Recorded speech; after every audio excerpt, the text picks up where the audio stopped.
Avez-vous déjà vécu un moment où le sol semble se dérober sous vos pieds et que personne d'autre ne le remarque? C'est ce qui m'est arrivé. Debout au milieu de la salle de briefing du Pentagone, alors que l'homme qui m'a élevé essayait de détruire ma carrière en une seule phrase. Je m'appelle Ursule Kainen, j'ai 34 ans, je vis à Arlington, en Virginie, techniquement, mais la plupart des nuits, mes bottes foulent des terres bien au-delà des frontières de ce pays. Je suis officier du renseignement militaire, du moins, c'est ce que dit mon insigne. Ce que je fais vraiment est classifié, hautement classifié, le genre de travail où votre nom n'apparaît pas sur les registres et où votre salaire provient d'un budget qui n'existe pas officiellement. Ces 10 dernières années, j'ai opéré sur le terrain, dans l'ombre, tirant des ficelles qui ne font jamais les gros titres. Mais cette fois, ils m'ont sorti de l'obscurité et m'ont ordonné de me présenter en uniforme d'apparat. Un débriefing de haut niveau. M'ont-ils dit, une reconnaissance pour un travail bien fait. C'était la première fois que j'étais convoquée au Pentagone depuis mon passage à l'anglais. Je savais que quelque chose clochait. Pourtant, je me suis présentée, j'ai tressé mes cheveux en arrière, poli les insignes de mon col, et je me suis assise dans cette salle froide, sans fenêtre, remplie d'officiers supérieurs qui n'avaient pas mis un pied hors de Washington depuis des années, et à la tête de la table, comme s'ils contrôlaient l'air que nous respirions, se tenait le général Richard Keynes, mon père. Il ne m'a pas regardé quand je suis entrée, n'a pas hoché la tête, n'a pas cligné des yeux. Je me suis levée quand ils ont appelé mon nom. Major Ursule Kane, a dit le modérateur. Félicité pour ses services à l'étranger. Opération Delphes. Et avant que je puisse répondre, mon père s'est levé.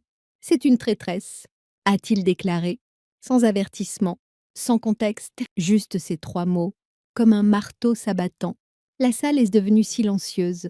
Je n'ai pas bronché. Je n'ai pas parlé. Je l'ai juste fixé alors que tous les regards se tournaient vers moi. Une traîtresse. J'attendais que quelqu'un rie. Dise que c'était une erreur, mais personne ne l'a fait. Mon père était trop haut placé dans la hiérarchie. S'il le disait, c'était parole d'évangile. Puis ça a empiré. Il s'est avancé, les mains tremblantes de rage, et a tiré sur l'épaule de mon uniforme, déchirant la couture arrière, et là, c'était visible, le tatouage. Encre noire, bord déchiqueté. Un symbole qui ne signifiait rien pour la plupart des gens, mais tout pour les rares qui savaient. Orion Fantôme, une unité d'opération clandestine si secrète qu'elle avait été officiellement dissoute et enterrée il y a des années. Les murmures ont commencé immédiatement. Elle est d'Orion. Je croyais que c'était une légende. Je n'ai pas bougé, pas cligné des yeux. Je les ai laissés regarder, questionner. Je n'allais pas leur offrir ma peur. Il m'a traité de traîtresse, mais je connaissais la vérité. Quelqu'un me faisait porter le chapeau, et ce n'était pas un inconnu. Tout a commencé avec mon père. Pendant un instant, personne n'a bougé. La salle était encore chargée du poids de l'accusation de mon père et de la vue du tatouage. La marque d'Orion Fantôme, les gens chuchotaient, remuaient de leurs notes, évitaient de mon regard. C'était comme si l'air avait été aspiré et personne ne savait comment respirer. Puis la porte s'est ouverte, l'amiral Rowe est entré, cheveux argentés impeccablement coiffés, sa présence aussi tranchante que les médailles sur sa poitrine. Tout le monde s'est redressé, même mon père. Ça suffit, a dit trop. Sa voix calme mais autoritaire. Général Keynes reculé. La mâchoire de mon père s'est crispée. Elle, ai-je dit, reculé. C'était la première fois que je voyais mon père obéir à quelqu'un sans discuter. Il a baissé la main, les lèvres serrées en une ligne dure, et a reculé. L'amiral Rowe s'est tourné vers moi. Major Keynes, suivez-moi. Je n'ai pas hésité. J'ai ajusté mon col déchiré, redressé les épaules et les suivis. La salle derrière moi s'est restée silencieuse, mais je sentais encore la chaleur de leurs regards dans mon dos. Nous avons traversé 2 couloirs avant que Rowe ne parle à nouveau. Vous faites partie d'Orion, a-t-il dit sans me regarder. Cela vous place dans une catégorie que la plupart des gens ici ne comprennent pas, y compris votre père. J'ai gardé ma voix stable. Ce n'est pas quelque chose que je proclame, je sais. Car ce n'était pas censé être proclamé. Nous sommes arrivés à un ascenseur sécurisé. Rowe a utilisé sa carte magnétique. Nous sommes descendus en silence. Je vous place en isolement protecteur, a-t-il dit alors que les portes s'ouvraient sur un couloir aux parois d'acier, jusqu'à ce que nous déterminions qui a divulgué votre statut et pourquoi vous êtes accusé. Protecteur, ai-je répété. Ou détenu, appelez ça comme vous voulez. Vous n'êtes pas en état d'arrestation. Pas encore. Ils ont pris ma ceinture, mon téléphone, même mes bottes. La cellule était froide, sans caractère, juste un lit de camp, un bureau et 4 murs nus. Une fois la porte fermée, je me suis assise et j'ai laissé le silence s'étirer. Ce n'était pas seulement à cause de mon père. Quelqu'un avait exposé Orion. Une unité enfouie si profondément qu'elle n'était pas censée exister. Quelqu'un qui savait où me frapper, et j'avais le pressentiment qu'il n'avait pas fini. Celui qui m'avait piégé ne faisait que commencer. Il gardait les lumières allumées en permanence dans la cellule. Pas de fenêtre, pas d'horloge, juste 4 murs en béton et une porte métallique qui ne se fermait jamais sans grincer. Le temps s'est déformé, mes pensées tournaient en boucle. J'étais assise au bord du lit de camp, fixant le sol. Quand j'ai entendu le loquet cliquer, l'amiral Rowe est entré comme s'il était chez lui. Manche toujours parfaitement repassée, pas un cheveu de travers. Il n'a rien dit au début, se contentant de me regarder comme si j'étais un spécimen sur une table. Puis enfin, jusqu'où étiez-vous impliqué dans Orion? J'ai croisé son regard, assez pour savoir que vous ne posez pas cette question sans déjà connaître la réponse. Il a hoché la tête brièvement. Alors vous savez pourquoi c'est important. Je me suis levée. Quelqu'un m'a piégée. Ils ont exposé un agent d'opération clandestine, m'ont jeté en pâture devant l'élite du Pentagone et ont utilisé mon propre père pour le faire. Oui, je sais pourquoi c'est important. Rose s'est rapproché, main dans le dos. Alors vous savez aussi que ce n'est pas seulement à propos de vous. Quelqu'un à l'intérieur veut qu'Orion disparaisse. Complètement. Les dossiers, les missions, les personnes. Cela a attiré mon attention. Vous pensez que quelqu'un dans la chaîne de commandement essaie d'effacer le programme? Ai-je dit? Je pense qu'ils ont déjà commencé. Nous nous sommes regardés longuement. Si vous êtes vraiment l'une des leurs, a-t-il dit, vous m'aiderez à exposer qui fait ça. Vous avez 72 heures. Ma poitrine s'est serrée. Ce n'est pas beaucoup de temps. Rose s'est dirigé vers la porte. Vous êtes entraîné à travailler dans des conditions pires. Ses pas ont résonné dans le couloir alors que la porte claquait derrière lui. Je me suis rassise et j'ai fermé les yeux. Les visages de mon équipe Orion ont surgi dans mon esprit. Juno, Briggs, Morales, les choses que nous avons faites, les secrets que nous avons enfouis, la loyauté que nous nous sommes jurés. Et maintenant, quelqu'un coupait les ficelles. On part. J'ai rouvert les yeux. Si je voulais survivre à ça, je devais creuser vite, car celui qui avait orchestré tout ça ne visait pas seulement moi, il visait tout ce qu'Orion représentait. Et je n'allais pas tomber seule. J'ai perdu la notion du temps à nouveau. La lumière fluorescente bourdonnait au-dessus de ma tête comme une voix agaçante que je ne pouvais faire taire. Pas d'horloge, pas de bruit, juste le bourdonnement et ma propre respiration. J'avais fait le tour de la cellule tant de fois que j'avais mémorisé les rayures dans le béton. 2 heures. C'était tout ce que Rowe m'avait donné. Mais pour l'instant, je n'avais rien, pas de contact, pas d'accès. Juste des questions qui s'empilaient comme des briques.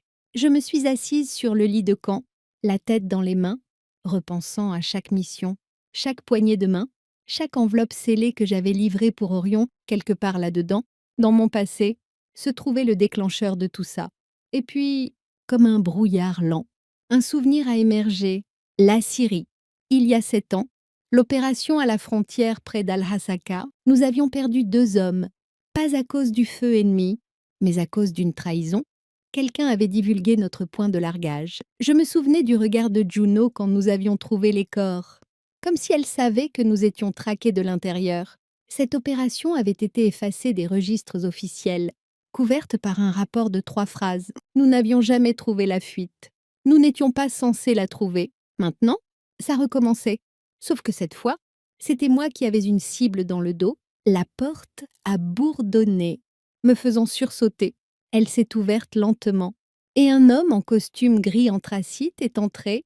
Pourtant, un dossier et 2 cafés. Ethan Cole, je ne l'avais pas vu depuis des années.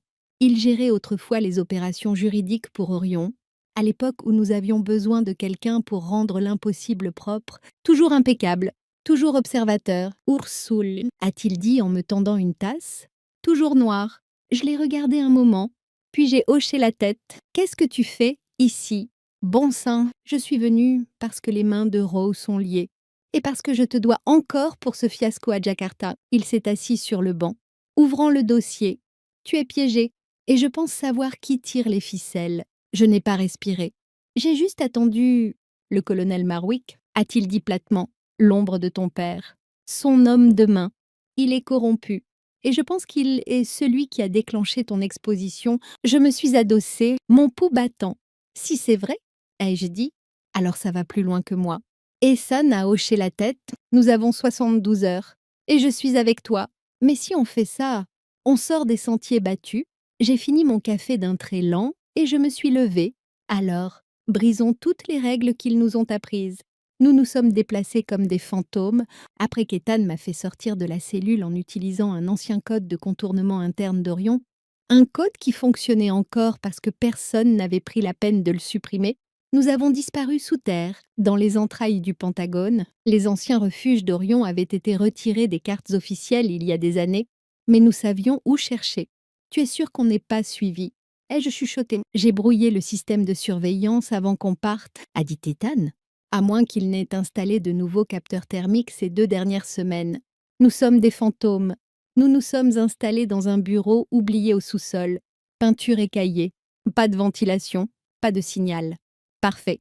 Ethan a sorti un ordinateur portable de son sac, déjà en train de démarrer sur un système OSI que je n'avais pas vu depuis des années.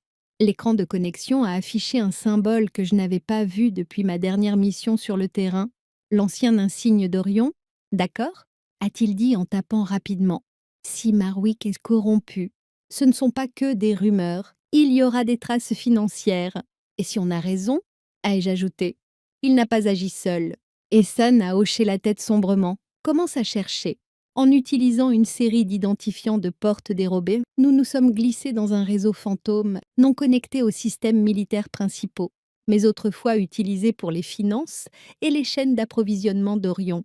Abandonnées depuis longtemps, mais pas supprimées. Nous avons épluché les sociétés d'écran, les chaînes d'approvisionnement, les virements bancaires. Au début, c'était du bruit. Puis je l'ai vu, un signal sur une entreprise de logistique d'armement désaffectée basée à Ankara, un mouvement à grande échelle de micro-armement, censément destiné à des forces partenaires à l'étranger. Mais les signatures des factures ne correspondaient pas, ce n'étaient pas les nôtres.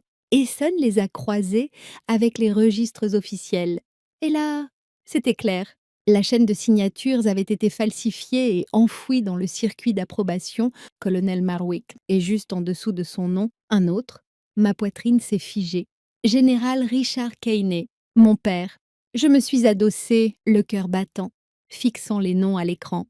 Les transferts totalisaient plus de 200 millions de dollars. Acheminés via des comptes offshore avec des horodatage qui coïncidaient de manière suspecte avec mes derniers rapports de mission. Ceux que Marwick avait soi-disant examinés, ils avaient utilisé les opérations d'Orion comme couverture, puis m'avaient fait porter le chapeau. Ethan m'a regardé, on porte ça à Raw. Maintenant, j'ai secoué la tête, pas encore, pourquoi pas. J'ai fixé le nom de mon père parce que je ne vais pas laisser Marwick se cacher derrière des papiers. Je vais l'affronter face à face. Ethan n'a pas discuté. Nous avons rangé, quitté les ombres, et nous sommes préparés pour la guerre. J'avais une chance, une fenêtre, un endroit au Pentagone où la surveillance était assez laxiste et l'arrogance assez grande pour qu'un homme comme Marwick ne s'attende pas à des ennuis. Le centre des archives stratégiques, 3e niveau, Isle West. Les vraies données y étaient stockées, le genre de données nettoyées avant d'atteindre les serveurs militaires publics. L'accès était limité, mais j'avais un ancien protocole Orion encore enfoui dans le réseau. Ehsan m'a aidé à l'activer depuis un nœud distant. Si ça fonctionnait, j'avais 15 minutes avant que le système ne signale l'intrusion. Je portais un uniforme d'officier standard, capuche relevée, badge cloné. Je me suis déplacée rapidement, silencieusement. Et quand j'ai atteint la salle des archives, la porte a reconnu l'idée fantôme. À l'intérieur, l'air froid m'a frappé le visage, le bourdonnement des vieux serveurs. Les caméras de sécurité clignotaient en rouge, mais je les avais désactivées 2 minutes plus tôt, juste assez longtemps. Je fouillais les disques quand j'ai entendu le claquement de bottes. « Tu as du culot ?» Keynet, a dit une voix derrière moi. Je ne me suis pas retournée tout de suite. J'ai pris mon temps pour retirer la clé USB du terminal, puis je me suis tournée. Le colonel Marwick se tenait dans l'embrasure, bras croisés. Même visage suffisant, même bottes trop polies. Je me doutais que tu viendrais, ai-je dit calmement. Les menteurs reviennent toujours sur la scène du crime. Sa mâchoire s'est crispée. T'es fini. Tu ne sais même pas ce que je tiens. J'ai légèrement levé la clé USB. Oh, si, je sais. Compte offshore, société écran, signatures falsifiées, tout te relie. Et mon père, ses yeux se sont plissés. Tu ne veux pas faire ça? Ursula, ce fichier met une cible sur ton dos qu'Orion ne pourra pas protéger. Non, ai-je dit. Il met une cible sur le tien. Il a fait un pas en avant. Je vais te faire arrêter maintenant. Tu ne le feras pas, ai-je dit en tapotant ma montre. Au-dessus de nous, le système de surveillance s'est réactivé. Flux en direct. Le visage de Marwick, figué, pelé, est apparu sur tous les terminaux de la pièce. La voix d'Ethan a crépité dans mon oreillette. Ah, souris à la caméra.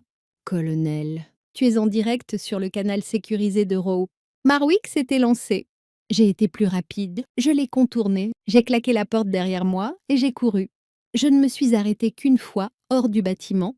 La clé USB toujours en main et la vérité enfin enregistrée. Ils ont essayé de m'enterrer. Maintenant, j'allais les enterrer. L'amiral Rowe n'a rien dit quand je lui ai tendu la clé USB. Il l'a prise, a allumé la console cryptée dans son bureau et l'a branchée. En moins d'une minute, l'écran s'est illuminé d'un amas de feuilles de calcul, de dossiers de société écran, de transferts d'armes et de signatures. Nonce, date, coordonnées. Et tout en bas, le colonel Marwick, mon père, et 3 autres officiers supérieurs qui n'avaient pas bronché quand j'avais été accusée de trahison. Rowe s'est adossé à son siège, mâchoire serrée. Nom de Dieu. Je me suis assise en face de lui, bras croisés. Tous les muscles de mon corps, prêts à se battre à nouveau. Vous me croyez maintenant? Ai-je demandé? Il n'a pas répondu. Pas avec des mots. Il a pris le téléphone et a appuyé sur une ligne directe. Appelé le général Harris, maintenant, et mobiliser la sécurité interne pour Marwick et tous ceux mentionnés dans ce rapport. Je veux qu'ils soient en détention avant la fin de l'heure. 20 minutes plus tard, je me tenais au fond d'une salle d'audience sécurisée. Rowe a présenté les preuves à un cercle d'officiers si décorés qu'on pouvait voir son âme dans leurs médailles. Le général Harris, l'officier le plus gradé dans la salle, a écouté sans ciller. Quand Rowe a mentionné le nom de mon père, le silence est devenu de pierre. Personne n'a interrompu. Personne n'a bougé. Quand tout a été fini, Rowe s'est tourné vers moi. Vous êtes blanchi, officiellement et définitivement. J'ai hoché la tête une fois, mais il restait une chose à faire. J'ai trouvé mon père dans son bureau. Il ne l'avait pas encore arrêté. Pas officiellement. Pas encore, mais la nouvelle lui était parvenue. Il était assis dans son fauteuil, fixant un mur qui ne clignait pas. Tu savais? Ai-je dit en entrant. Il ne m'a pas regardé. Ça n'était pas censé aller si loin. Non, ai-je dit. Tu m'as accusé de trahison. Tu as détruit mon nom devant les gens aux côtés desquels j'ai risqué ma vie. Tu étais un risque, a-t-il dit doucement. Orion était fini. Tu étais censé disparaître avec. J'ai fixé l'homme qui m'avait autrefois appris à saluer. Eh bien, je ne l'ai pas fait. Il a enfin croisé mon regard, et pour la première fois, je n'ai pas vu de force. J'ai vu un homme construit sur la peur et la préservation. Je ne te hais pas, ai-je dit, mais j'en ai fini avec ton nom, puis je suis partie. 3 mois plus tard, j'ai ouvert une association à Richmond, petite, discrète, créée pour aider les vétérans perdus dans les méandres du système. Pas de politique, pas de bruit, juste un but. C'était la première fois que je me sentais libre,